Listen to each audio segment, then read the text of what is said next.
Point Doc avec le soutien de l'Office fédéral des assurances sociales, de la Loterie Romande et de la commune de Montreux.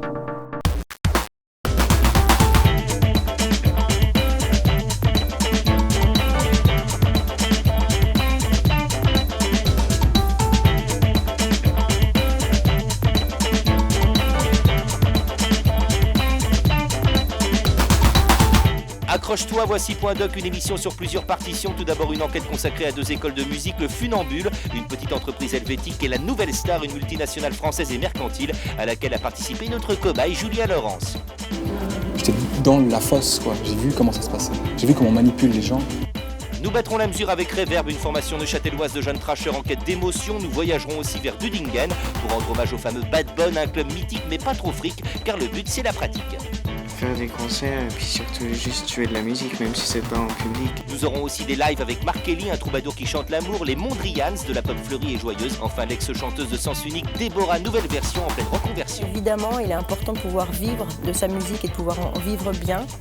Mais tout cela n'est rien sans la présence, la prestance, la flamboyance, l'essence même de l'émission, Dominique Antenet.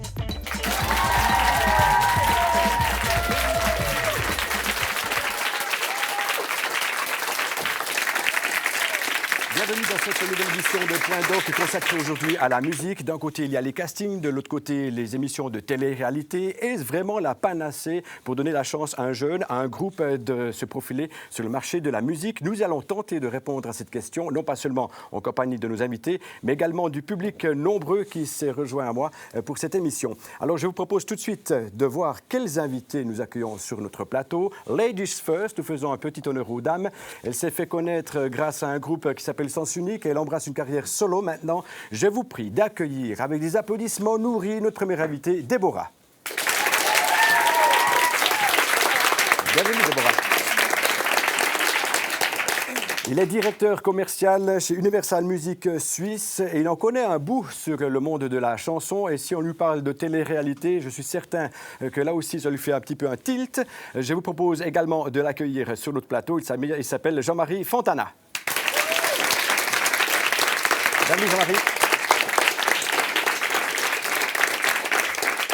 Alors, on a lu sur lui beaucoup de choses. Il reçoit énormément de cassettes ou de vidéos démos pour engager des groupes, mais tant pis pour lui, c'est bien de sa faute puisque c'est l'un des programmateurs du Paléo Festival de Nyon. Il est également avec nous. Nous accueillons Sébastien Vignier. Ah, Sébastien. Bienvenue également.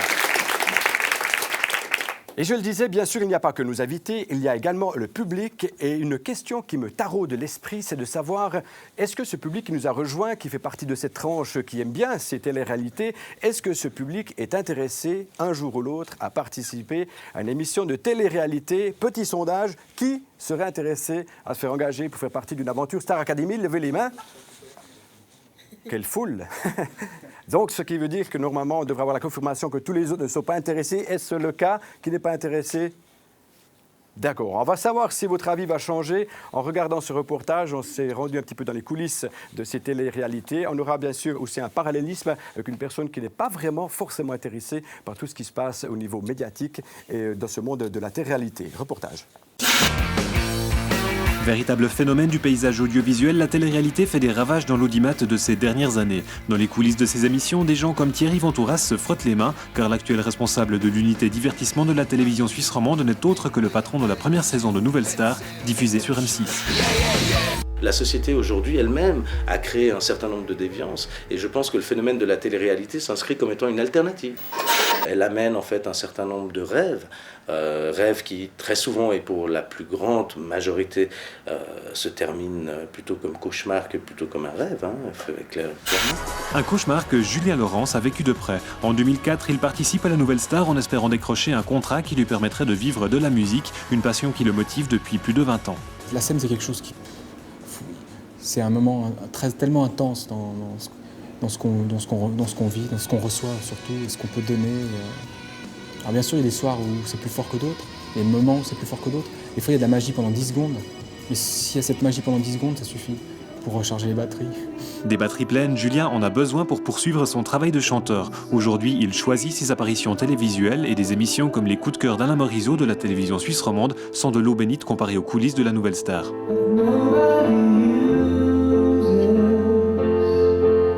J'ai vu l'envers du décor aussi, si vous voyez ce que je veux dire. J'étais dans la fosse, quoi. J'ai vu comment ça se passait. J'ai vu comment on manipule les gens. Les candidats ne sont pas du tout manipulés, il n'y a pas besoin de les manipuler. Il n'y a pas besoin de les amener à, ou de les orienter à, ou de les pousser vers. Non, absolument pas. Chacun a suffisamment d'envie de réussir pour pouvoir, à partir de là, sans hésiter, même marcher sur son prochain, quoi. Ça pose aucun problème. Pour devenir une star, c'est normal, il faut jouer du coude. Encore qu'il faudrait savoir dans quel domaine on aimerait briller, car à la nouvelle star, L'artistique, il a tellement peu de place. Ce qui est intéressant, c'est de faire de l'argent vite. Et c'est de devenir un produit commercial. Mais absolument, bien sûr. Tout à fait. C'est un objectif financier en utilisant un déterminant artistique différent de celui qui a été utilisé jusqu'à maintenant. Absolument. normal puisque ces émissions dépendent des industries télévisuelles et musicales. Et quand on dit industrie, on dit profit. Sauf qu'en comptabilité, on parle également et souvent de pertes. C'est très clair. Une fois que l'émission s'arrête, une fois que le candidat sort, il retourne où il est, à la case départ. Il n'y a rien. Non, puisque l'émission, elle est là pour faire de l'argent. Donc, dès l'instant où il sort, il ne sert plus à rien. Le candidat, j'ai une théorie qui m'est propre à moi, mais c'est ce que j'appelle la génération Kleenex, c'est-à-dire la génération, en fait, vous prenez un mouchoir, vous vous mouchez dedans, et après, une fois que vous avez terminé de l'utiliser, vous le jetez. Des mouchoirs qui se pressent pourtant à chaque nouveau casting. En même temps, la télé-réalité ne peut être accusée de manque de transparence, car le principe, on le connaît tous. J'ai de la peine à croire que les gens ne sont vraiment que des imbéciles. Ils sont au courant, ils le savent, que de toute façon, les émissions de télé-réalité, ils le voient bien. Les émergents sont très peu, les élus sont très peu. Donc ils se rendent bien compte que dans le volume total, il y a très peu de gens qui peuvent en sortir. Mais n'empêche que, et c'est un petit peu la volonté de tout un chacun, c'est de se dire, non, je suis au-delà de tout ça, c'est moi qui suis le meilleur, c'est moi qui arriverai, et ce sera moi celui qui restera. Ça peut marcher, mais il faut être prêt à accepter que ça ne marche pas. Et donc d'être prêt à rebondir sur autre chose. Bonne chance. Changement de décor. À Nyon, Tamara veut réussir dans la musique en restant hors du système télévisuel. Avec une quinzaine d'autres étudiants, elle participe aux ateliers du Funambule, une école permettant à ses élèves de professionnaliser leur passion pour la musique. L'écriture m'est venue très très tôt. J'écris mes premiers poèmes quand j'avais 7 ans. C'est vraiment vers 15 ans que j'ai vraiment découvert le rock et puis que je suis tombée amoureuse en fait de la distorsion, des mélodies énergiques et puis ça vient vraiment naturellement, quoi. Le Funambule sélectionne ses élèves sur casting, puis pendant 3 ans, on les forme à l'écriture musicale, à la composition, au théâtre et à la présence scénique, le tout sous l'œil de professeurs critiques et professionnels. Ça ne vous rappelle rien ? C'est vrai que quand je suis sortie, je me suis dit c'est une vraie Star Academy sans caméra, ça. Puis finalement, j'ai réfléchi puis je me suis dit que la Star Academy, si c'était une école, une simple école, ce serait génial, quoi. J'y ai toujours pensé. Je me suis dit ces élèves, ils ont quand même énormément de chance. Mais la comparaison avec la Star Academy s'arrête ici. Au Funambule, on reste critique face à la télé-réalité et surtout, on reste les pieds sur terre. On ne miroite jamais aux jeunes que ça va être facile, mais on donne les armes nécessaires pour qu'ils se frottent à tous les aspects du métier, y compris même l'organisation des spectacles, savoir faire son affiche, savoir faire sa promotion. Et tous ces aspects-là, ils vont voir en cours de ces 3 ans. Télé-réalité ou non, ce qu'il reste au final, c'est la passion pour la musique. Un point commun partagé par Julien Laurence, ainsi que Tamara. Je chante parce que je me pose même plus cette question. Je suis chanteur. C'est plus quelque chose qui me... Peu importe la réussite ou pas. Je suis très très ambitieuse tout en ayant les pieds sur terre, mais c'est clair que maintenant que je suis lancée, je m'arrêterai jamais. Bravo! Tu bien celle-ci encore.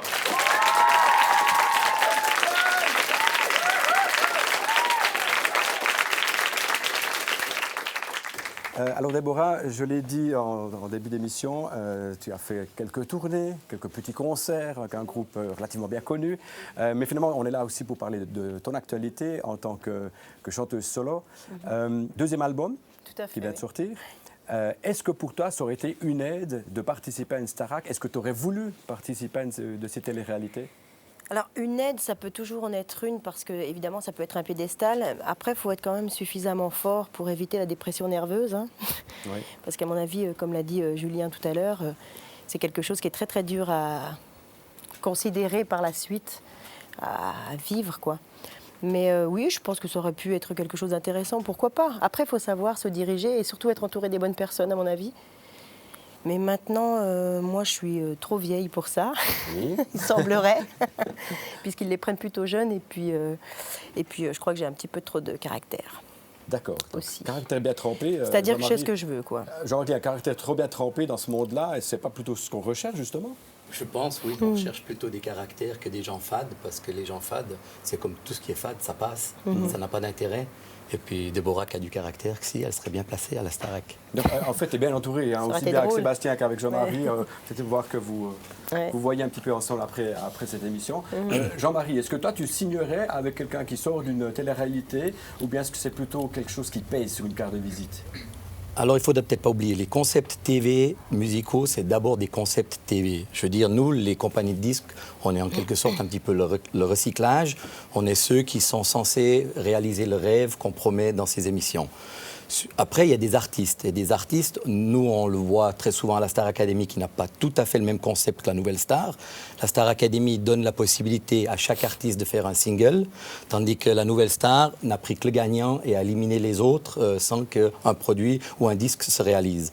Donc, ce n'est pas tout à fait le même concept. Après, c'est clair qu'il faut, en fin de compte, qu'un artiste s'impose par sa qualité, par son charisme. Et très souvent, c'est là que ça manque. Tout le monde n'a pas le même charisme, et heureusement, parce que ça se saurait.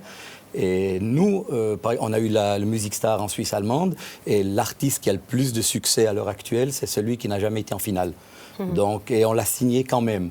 Donc on signe avant tout des talents, des personnalités, et ensuite les gagnants, parce que les gagnants, ça fait partie du prix. Mais les deux gagnants de la télé-réalité suisse-allemande, ils ont les deux arrêté leur carrière après un album. D'accord. Sébastien, toi, tu reçois justement une quantité de démos, tu vois beaucoup de gens, et tu as un critère de sélection, c'est d'aller voir les gens sur scène. Pour nous, effectivement, le critère pour engager des artistes à Paléo, c'est des concerts qu'on voit sur scène, parce que ce qu'on offre au public, c'est des concerts, et donc le reste, ce qui peut être produit sur album et tout, importe moins. Moi, je pense que, comme l'a dit M. Fontana, ces émissions, Star Academy, Nouvelle Star, c'est des émissions de télé. Et puis elles sont là pour ça. Après, on aime, on n'aime pas. C'est formaté très variété. Effectivement, il y a peu de personnalités artistiques parce que c'est formaté dans un style de musique un peu toujours le même. Et puis, voilà, on aime, on regarde, on n'aime pas, on ne regarde pas. Après, il y a une tournée, il y a des fans, en général très jeunes. Ils y vont pas. Je pense que ça ne fait pas tort. Je pense que ça ne fait pas énormément de bien parce qu'il n'y a pas beaucoup d'artistes qui ont participé à ces différentes émissions qui, aujourd'hui, ont des carrières qui durent. Il y en a quelques-uns, mais c'est des exceptions. Je pense que la plupart, on les a oubliés et on les oubliera. Déborah, je reviens à toi. Ce souci de passer des clubs où tu as chanté dans des clubs enfumés, je pense, comme on peut se les imaginer, après à monter sur scène et puis de faire une carrière en solo. C'était quoi? C'était un souci de gloire, de notoriété, ou bien c'était pour vraiment vouloir faire ce que Déborah a décidé de faire depuis qu'elle a 3 mois? T'es pas loin. Pas loin. Non, moi, j'ai toujours voulu chanter depuis toute petite. J'ai toujours aimé ça. C'est vital, en fait, pour moi, le chant. C'est pas spécialement la gloire. À partir d'un certain moment, évidemment, il est important de pouvoir vivre de sa musique et de pouvoir en vivre bien. Donc là, ça commence à titiller un petit peu, cette histoire de gloire commence à te titiller. Mais à la base, moi, c'est pas pour la gloire. C'est à la limite, je trouverais un plan où je pourrais être auteur de quelqu'un qui vend bien. Ça m'irait très très bien, être dans le noir, mais avoir son compte en banque, tu vois. D'accord, oui, c'est le vœu de tout le monde, je pense. Il n'y a aucun souci pour ça. Tu me facilites ma transition. Tu as parlé de rue. Je propose que l'on retrouve un gars qui fait de la rue également. C'est un peu spécial parce qu'en fait, il est jardinier et sa passion favorite, c'est la pratique de la musique. Alors, il a fait quelques albums, il a joué aussi avec quelques groupes et il s'essaye aussi au jeu de la rue, justement avec un public impitoyable. On aime ou on n'aime pas. Je vous propose d'accueillir ici sur le plateau de Point Doc Marc Kelly.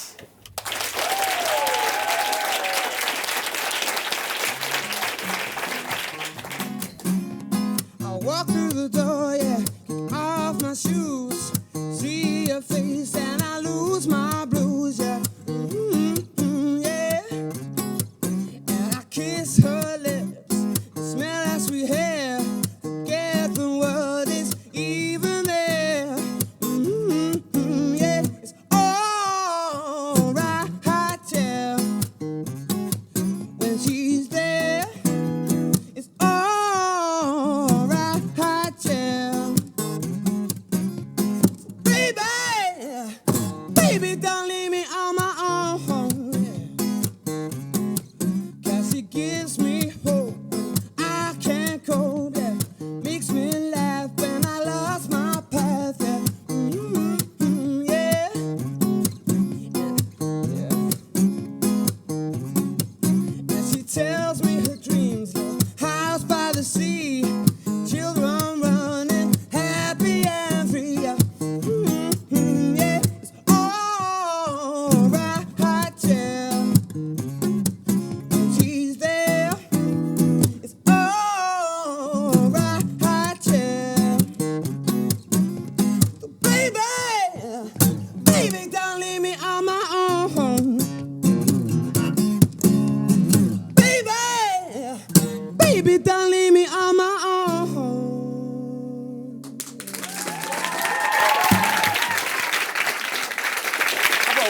Great. Hello Marc, how are you? Là, c'est là qu'on voit que Marc se donne à fond pour sa passion. Ouais, ça peut arriver, effectivement. Marc, on te retrouve ici sur un plateau de TV, mais toi, tu as plutôt l'habitude de la rue. Hein? Alors, oui, la scène. La scène. Oui. Mais la rue, c'est quelque chose d'assez spécial. Alors, qu'est-ce que tu aimes justement dans ce contact direct que tu as avec les gens sur la rue? Comment je peux te... C'est juste bien parce que tu vois, il y a les gens qui passent dans la rue à la fin de la journée qui peut-être une journée dure. Et puis, quelque part, quand il est dans la musique, c'est une sourire qui... C'est une belle récompense pour toi, le sourire des gens? C'est bien c'est bon pour moi, c'est bon pour eux, c'est bon pour tout le monde, c'est dans le motif. OK.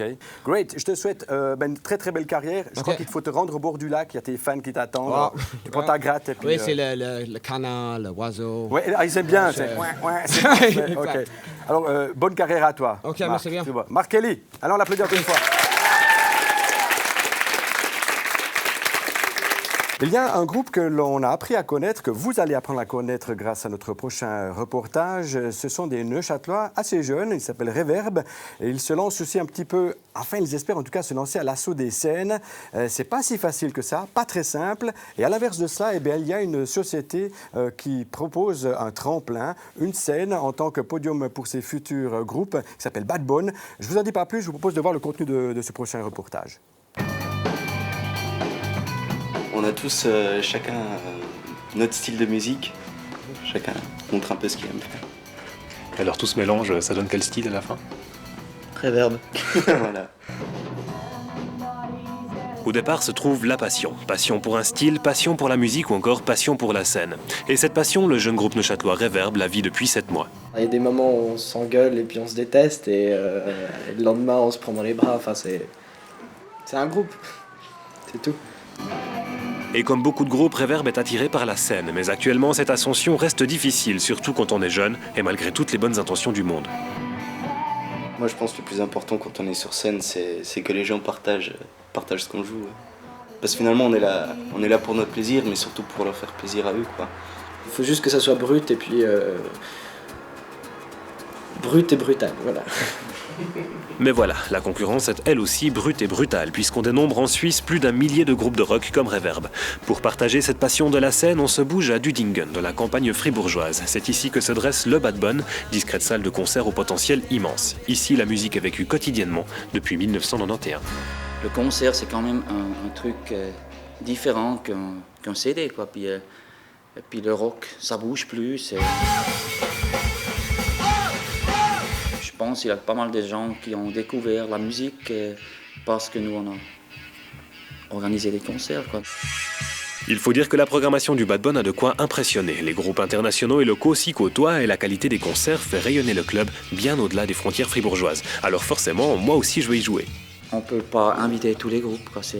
Des fois c'est un peu difficile à choisir. Il y a plus que 100 emails par jour, il y a 40, 50 CD par semaine, par courrier, par poste. Ouais, c'est un peu, il faut avoir du bol, un peu, mais on a quand même beaucoup de respect vis-à-vis des musiciens qui écrivent des morceaux, qui font leur musique, c'est clair. La réalité aussi, c'est que peu de groupes parviennent à se démarquer musicalement. Du coup, on ne peut pas prendre le risque de les programmer car, on s'en doutait, un concert sans public ne rapporte rien. C'est vite vu, quoi. Alors si ça peut être si cool, si ça tourne pas, ça marche pas. Et pour finir, on veut s'en sortir, quoi. Et puis on veut gagner notre vie avec ça, quoi. Mais on est obligé de parler d'argent quand même. Et ça, de toute façon, quoi. Et puis c'est notre métier, quoi. Nous, on vit tous les deux de ça, alors c'est vite vu, quoi. On l'aura compris, vivre de la musique, c'est pas si facile. Et tant pis, du côté de Reverb, on persévère parce que finalement, la jeunesse, comme la musique, procure une énergie incroyable. Je pense, comme tout le monde, on espère un petit peu, mais en même temps, c'est pas si facile. Mais... c'est parce que le futur nous réserve, ça se trouve, on va tous partir dans des coins différents du monde, j'en sais rien. Faire des concerts et puis surtout juste jouer de la musique, même si c'est pas en public, j'adore jouer avec eux, quoi.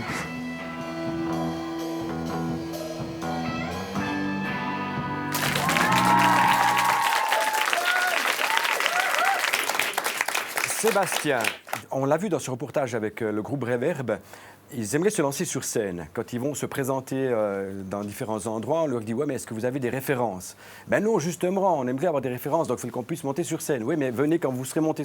On a un petit peu ce circuit infernal. Qu'est-ce qu'on peut faire? C'est quoi la solution? Si maintenant, toi, tu devais donner une solution à ces jeunes groupes, comment est-ce qu'il faut faire pour se lancer? Il faut faire une fois sa première scène. Exactement, c'est difficile. Je ne pense pas qu'il y a de solution miracle. Ce serait facile et ça se saurait.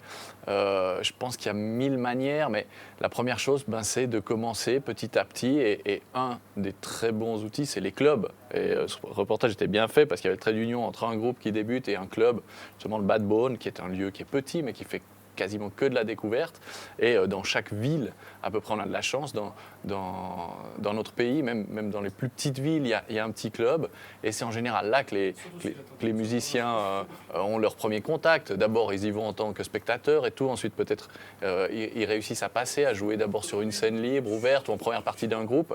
Et c'est l'occasion de commencer, de mettre un pied à l'étrier. En tout cas, pour nous, les clubs, c'est un bon relais. Souvent, on est attentif, on est en contact avec eux, les gens des différents clubs qui nous disent « Ah bah ouais, fais gaffe à ce groupe-là, un groupe de notre ville, il a joué en première partie de tel ou tel groupe et il était bien, surveille, écoute le disque, essaye de venir les voir une prochaine fois. » D'accord. Jean-Marie, quels sont les critères pour pousser un groupe à être produit finalement? Parce que bon, il y a tellement de groupes, on l'a vu, quoi, des milliers peut-être de ces groupes qu'on ne connaît même pas, qui sont dans de petites caves de répète.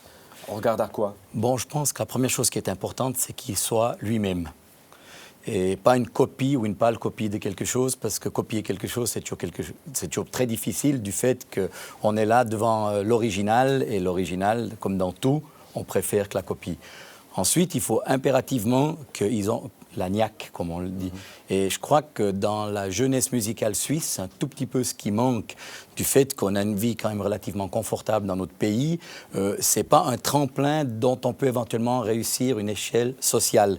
C'est un petit peu comme les footballeurs au Brésil. Pourquoi le Brésil a tellement de bons footballeurs? Parce que pour ces gens-là, c'est une des solutions de réussir dans une échelle sociale. Parce qu'il faut du foot de la rue, comme on chante de la rue en Suisse. Par exemple, en Suisse, on n'y chante pas tellement dans la rue. Et puis souvent, c'est pas des Suisses, c'est des gens qui viennent de l'extérieur. D'accord. En Angleterre, c'est un petit peu le même phénomène. Les jeunes, ils ont tellement de chômage qu'ils ont la niaque. C'est ou bien je réussis par la musique ou éventuellement je ne réussirai pas du tout. Et nous, on a la chance de vivre dans un pays tranquille, mais il ne faut pas s'étonner non plus que culturellement, après, on soit un petit peu à la traîne parce que, effectivement, de la musique, c'est de la persévérance, il faut souffrir, c'est de la douleur et c'est pas facile quand toutes les autres choses sont beaucoup plus simples. Déborah, il semble que tu souffres un petit peu de nouveau là, parce que tu as quand même connu, on peut parler ça une gloire ou pas, une autorité certaine avec le groupe Sens Unique, et là tu as recommencé à zéro. Je repars à zéro, oui. C'est pour ça que je suis un petit peu... tu as déjà sorti un album, et là tu as la niaque. Je suis un peu rentre dedans comme voilà, ça, c'est très difficile. C'est très difficile, mais justement tu te retrouves un petit peu dans cette situation, il me semble, en tout cas comme le groupe Reverb, qu'il faut de nouveau faire tes preuves. Il faut de nouveau tout prouver, effectivement, et ça, bon, moi déjà, je ne suis pas quelqu'un qui aime prouver les choses parce que je prends plaisir, moi, vraiment, à chanter, à monter sur scène, etc., à écrire. Mais bon, ouais, ma foi, maintenant, j'ai pas le choix. Je suis obligée de repartir au début, et puis c'est vrai que c'est pas facile. C'est bien de dire au début et non pas à zéro, parce que, extrait de ton dernier album, j'ai longtemps baroudé, déposé mon sac dans presque toutes les gares de l'Hexagone. Parfois, l'attente est longue et le doute nous ronge, mais une chose est sûre, il y a un temps pour tout. Ouais. Non, moi j'y crois, ça fait 16 ans que j'y crois, évidemment. Mais je peux dire que si je restais comme je suis actuellement, je pourrais presque dire que mes belles années sont derrière, quoi. Et c'est ce qui fait que, effectivement, cette temps-ci, je suis un petit peu quand même rentre dedans, parce que c'est très difficile, quand on a fait le parcours que j'ai fait, de se dire que finalement c'est derrière. Surtout que moi, je sais que je peux encore aller beaucoup plus loin que ça, et que j'ai tout ce qu'il faut pour. Alors, je vous propose de continuer avec un groupe qui nous a fait tilt à la rédaction de Point Doc. C'est un groupe qui vient du Chablais, il s'appelle les Mondrians, et avant de les retrouver sur le plateau, je vous propose de voir quelques images assez surprenantes.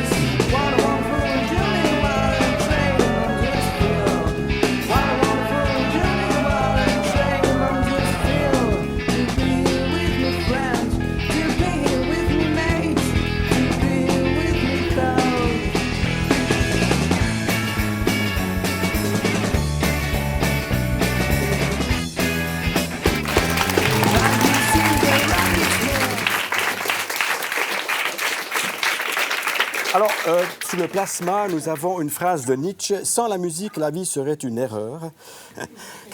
Ça représente quoi pour toi dans la vie de tous les jours? De quoi? L'erreur? Non, pas l'erreur. Ah, peut-être, ouais. L'erreur de faire de la musique? Je sais pas. Moi, avec les Mondrian, je suis entouré de 3 potes. Et puis, pour moi, c'est important de faire ça. Puis, si en plus ça peut plaire à des gens, je pense que c'est important. Des projets d'avenir? Ouais, je pense. Ouais. Aller boire une bière. D'accord. Puis écrire un bon disque de rock'n'roll. Ok, en tout cas, c'est un grand plaisir pour nous de vous accueillir sur le plateau de Point Doc. Allez, bon vent à vous. Merci. Et merci d'avoir participé également à cette émission. La prochaine émission Point Doc sera consacrée aux droits de l'enfant. Vous décidez de réagir déjà maintenant, mais vous faites bien. Et vous composez le pointdoc@tinergie.ch et vous nous envoyez toutes vos réactions par rapport à cette prochaine émission. Ce fut un plaisir de partager ces quelques moments avec vous. Et l'on termine avec les Mondrian. À bientôt.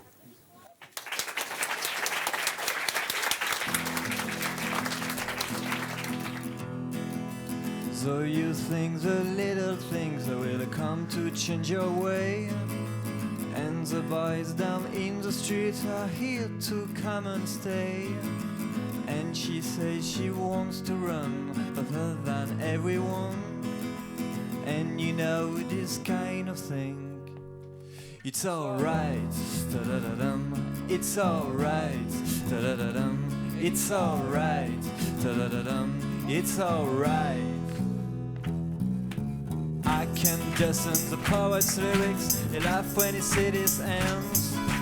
Just don't know what happened to me and my friends. And she says she wants to run further than everyone. And you know this kind of things. It's alright, da-da-da-dum. It's alright, da-da-da-dum. It's alright, da-da-da-dum. It's alright. From the asylum is coming to see me. She don't want to talk about the way, about the things she needs. And she says you are a danger for my eyes. And you know the time will come. Oh, it's alright. Oh, it's alright. No, it's alright. No, it's alright. It's alright. How it's alright. Oh, come on.